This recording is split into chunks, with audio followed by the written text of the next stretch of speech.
Hey guys, I'm Andrew here. In today's video, I wanted to properly introduce my ongoing World of Ice and Fire series, a series in which I plan to explore in detail the geography, history, and culture of every area within the known world of Ice and Fire. In addition to doing lore dives, I've also delved into various theories that could potentially fill in gaps in our knowledge or explain the more mysterious elements of Martin's world. And there are no shortage of Martin mysteries, such as the Winds of Winter's release date.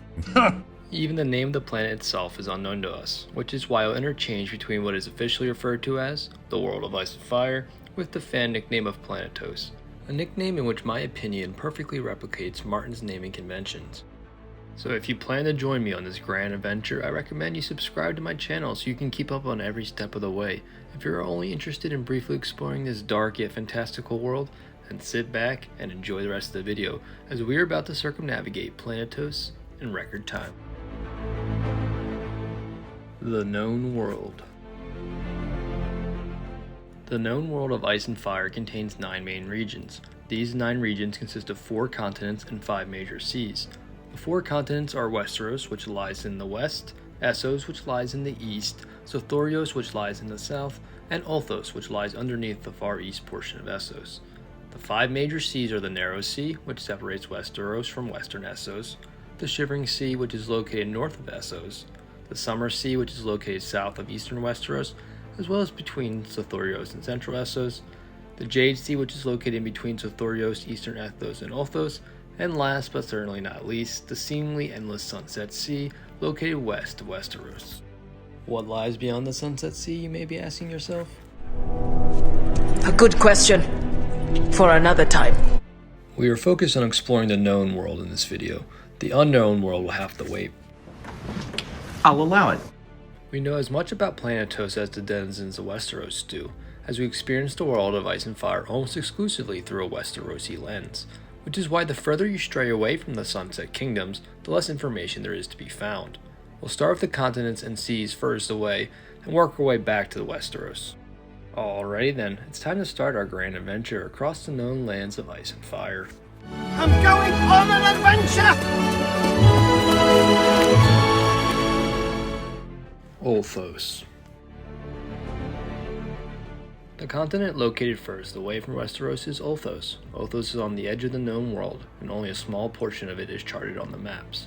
Virtually nothing is known about Ulthos other than the fact that it is covered in a dense jungle forest and contains a large river that feeds out into the Saffron Straits. In the Saffron Straits, shortly off the coast of Ulthos, is the island Alos. Information on Alos is as scant as information on Ulthos. The only thing the Westerosi know of Alos is that it is covered in mountains and contains an unnamed ruined city. If you're interested in exploring Ulthos and Alos further, I have already made 2 theory videos on them. You can find them linked below, or by clicking on my World of Ice and Fire playlist. Next up is the scariest continent, Zoros.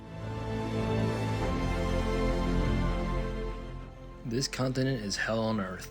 Danger and disease lurk around every corner. Even the most competent of explorers won't last long in the jungles of Zoros. While not as unknown as Ulthos, this continent is still very mysterious to the Westerosi, as most of it's uncharted. The once great cities of Zamatar and Yin that lie in northern Zoros are now nothing more than vine-infested ruins.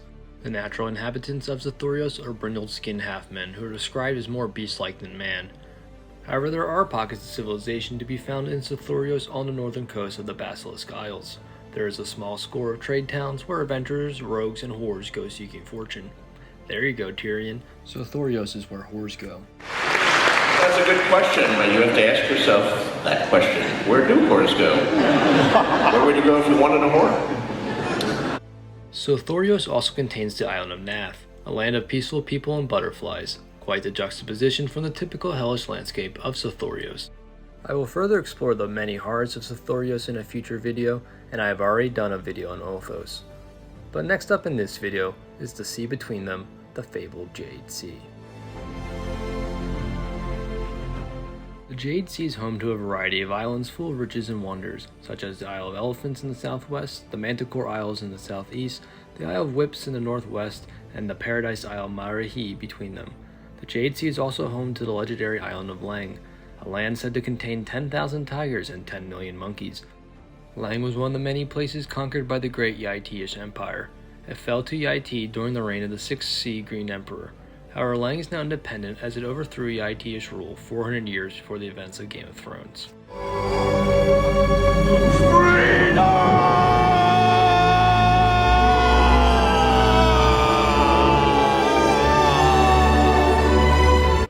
The Jade Sea contains several notable cities, such as the far eastern Essos port cities, Asobad, Yin, Jinki, and Ashai by the Shadow, as well as the island cities of Zabad of the Isle of Elephants, the cities of Lang, Langma, Langyi, and Tarani, and Port Maroc of Great Maroc, the largest island in the known world.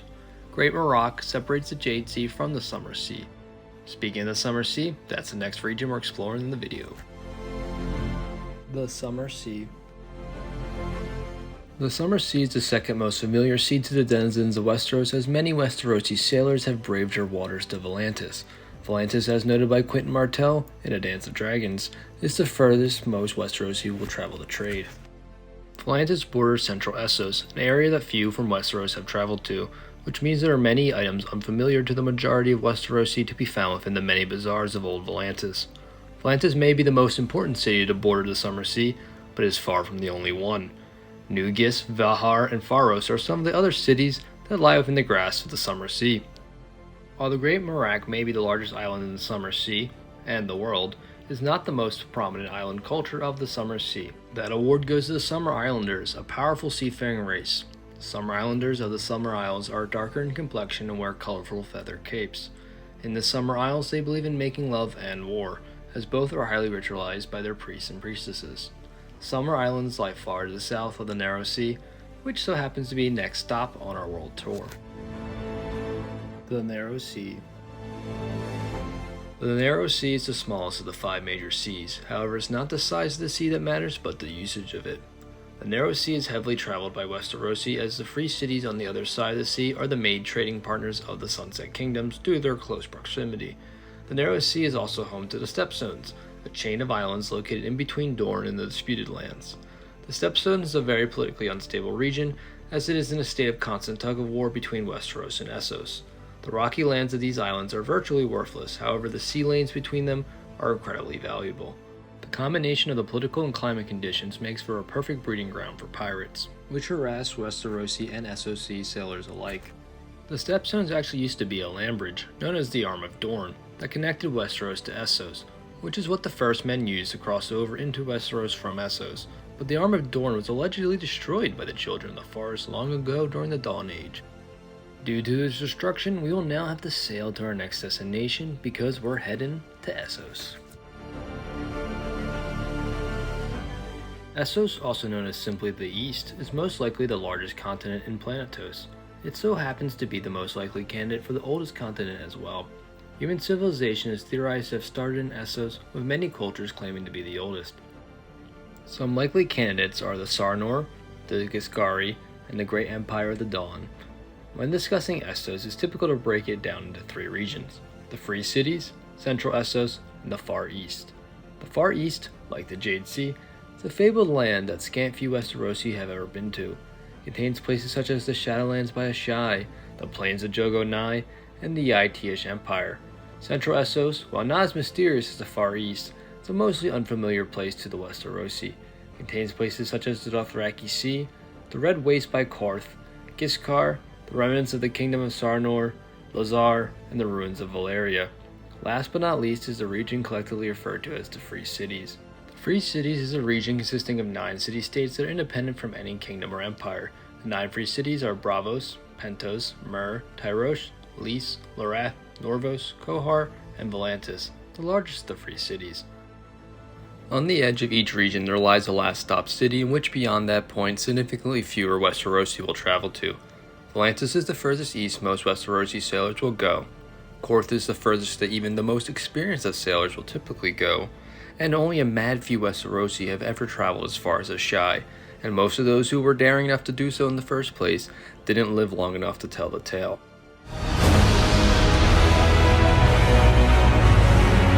As far as we know, no Westerosi has ever traveled beyond Ashai and returned home. We have discussed what is west and what is south of Essos, and we don't know what is east of Essos, but we haven't discussed what is north of Essos. So north we will go. It's time to fare the shivering sea. The Shivering Sea's frigid waters stretch from northern Essos and Westeros all the way to the White Waste, which is George's analog for the North Pole, which of course makes the Shivering Sea George's analog for the Arctic Ocean. There are a surprising number of cultures to be found along the hostile coast of the Shivering Sea. Cultures such as the Lothrathi with their strange speech patterns and sealskin cloaks, the Sorani keeping their traditions alive in the last remaining Sorani city of Sath, and the Bravosi with their flamboyant colors and their iron coins. Braavos is the most powerful civilization along the Shivering Sea, as they have the most dominant naval force within that sea, and perhaps the world at large. But these coastal cities aren't the only peoples to be found within the icy waters of the Shivering Sea, because this sea also has its fair share of island civilizations. One of the prominent island cultures in the Shivering Sea is that of the Ibbenese. The Ibbenese primarily live on Ib and its surrounding islands. Ib is the second largest island in the known world, as only the Great Merak is bigger. The Ibbenese are a hardy people who make their living off the sea. Their main exports are whale oil, blubber, and whale bones. The Ibbenese may be the largest civilization in the Shivering Sea, and the Bravosi may be the most powerful civilization. However, neither of them takes the crown for the strangest civilization in the Shivering Sea. That award goes to the people of the Thousand Islands. Thousand Islands is an archipelago located in the far eastern portion of the Shivering Sea. Wandering sailors should be wary because the Thousand Islanders will sacrifice them to their strange fish-headed gods. A human sacrifice is not the most peculiar thing about them. Despite being islanders, they refuse to set foot in the sea even when threatened by death. Now enough talking about islander cannibals living in the Shivering Sea, we got to move on to the next location, which just so happens to also contain islander cannibals living in the Shivering Sea. That's right, we're heading to Skagos, the island of cannibals and unicorns. Yes! Yeah! And I guess we can check out the rest of Westeros while we're at it. Westeros. Westeros, also known as the Sunset Kingdoms, the Realm, and the Seven Kingdoms, of which there are actually 9. So why is it called the Seven Kingdoms when 9 exist? It's because before Aegon the Conqueror unified Westeros under one ruler, there were 7 independent kingdoms.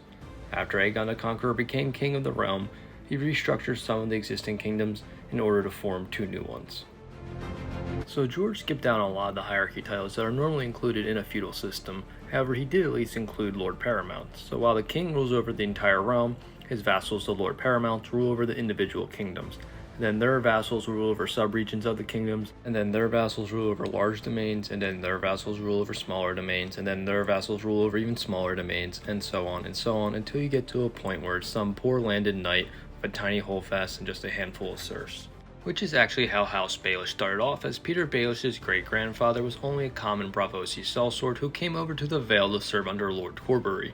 The Bravosi sellsword's son, Peter's grandfather, became the founder of House Baelish when knighted. After spending some time as a landless hedge knight, he eventually acquired a tiny keep and a small bit of land on the smallest of the fingers of the Vale. Peter's father was perhaps the most insignificant lordling in all the 7 kingdoms. However, he managed to befriend Lord Hoster Tully during the War of the Nine Penny Kings. Due to this friendship, Lord Baelish was able to have little Peter fostered in Riverrun, which is how Peter Baelish, aka Littlefinger, was able to attain the connections needed to rise up in the ranks of the Westerosi feudal hierarchy. Chaos. A gaping pit waiting to swallow us all. Chaos isn't a pit. Chaos is a ladder. Alright, that tangent went on long enough. The story of Littlefinger is a topic we can dive deeper into another time. So the 9 Lord Paramounts of the 9 kingdoms of the 7 kingdoms are the Baratheons for the Stormlands, the Martells for Dorne, the Tyrells for the Reach, the Greyjoys for the Iron Islands, the Lannisters for the Westerlands, the Tullys for the Riverlands, the Arryns for the Vale, the Starks for the North, and last but not least, the Targaryens for the Crown Lands. It should also be clarified that we are going off the Targaryen dynasty for this map because the realm becomes increasingly more unstable post-Targ rule. The Targaryen Empire was never all-encompassing of Westeros, and I'm not referring to how Dorne wasn't integrated until much later in the Targaryen dynasty. The northern boundary of the Targaryen Empire is a comically large wall made out of magic ice. This icy barrier, simply referred to as the Wall, keeps out threats from the lands of Always Winter. However, what these threats were have been largely lost to time. The prestige of being a member of the Night's Watch has worn off and has left the Wall severely undermanned, and the few men they do have mostly consist of the inexperienced and the immoral. Beyond the Wall live the Wildlings. The Wildlings are considered to be a savage group of barbarians by the denizens of the 7 kingdoms.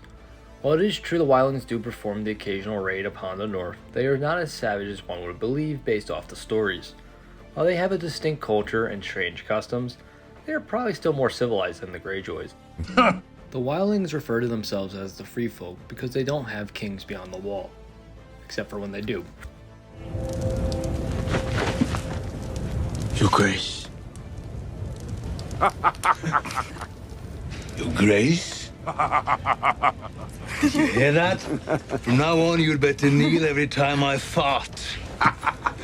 Stand, boy. We don't kneel for anyone beyond the wall. The kings beyond the wall do not have absolute power, nor is their position hereditary. The king beyond the wall must become king through persuasion and force. However, the wildlings aren't the only sentient beings to be found in the lands beyond the wall. There's the powerful race of giants who are more beast than man, the children of the forest utilize ancient magic, and others far more dangerous than them. The lands north of Thenn are a mystery to even the wildlings, and will remain that way forever, or at least until Winds comes out. Like that's ever gonna happen. But what's north of Westeros isn't the mystery that most Westerosi are concerned with. What the Westerosi really want to know is what's west of Westeros. And what's west of Westeros? What's west of Westeros? The Sunset Sea, which is where we're going next. The Sunset Sea. The Sunset Sea, the last of the 9 main regions of Planetos we have left to discuss. Or rather not discuss, because there's very little concrete information to be conveyed about this sea. We simply don't know what civilizations may lie beyond the distant horizon. However, there is one civilization that we know of that is located on the Sunset Sea, and while it's technically a part of the 7 Kingdoms, it's so remote that it's practically its own thing entirely. The place to which I'm referring to is Lonely Light. Lonely Light is a part of the Iron Islands, however they are considered strange even by Ironborn standards. They mostly keep to themselves as they are an 8 days sail from the closest shore. Lord Gilbert Fairwind rules over Lonely Light. Fairwinds have a queer reputation and are believed to be skin changers who take the form of seals, walruses, and sea lions, as well as spotted whales. Perhaps Lord Gilbert Farwind is Martin's analog for Leif Erikson, as Lord Gilbert proposed, at the Iron Islands Kingsmoot, to sail west to a wondrous land across the Sunset Sea. Sadly, his plans fell upon deaf ears, and the Iron Islanders selected Euron Greyjoy as their king instead. However, Lord Gilbert was not the first to seek out what lies beyond the Sunset Sea, and he will not be the last. What's west of Westeros? I don't know. No one knows. It's where all the maps stop. And since we will never get an Arya Stark sailing west spin-off, which, in all honesty, is probably for the best, it is now up to yours truly to find answers. Need sleep. I need answers. Attempting to answer the What's West of Westeros question will be the next topic I focus on in my World of Ice and Fire series. But we will have to wait to discuss the unknown regions of Planetos until then, because it's time to wrap up our known world tour.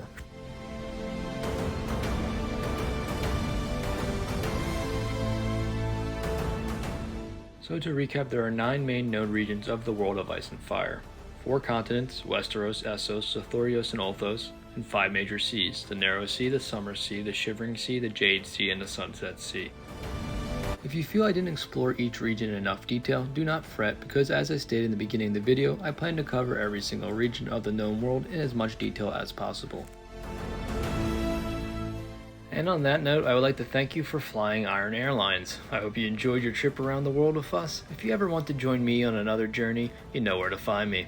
This is Captain Mandrill, signing off. Have yourselves a fantastic day. Ciao.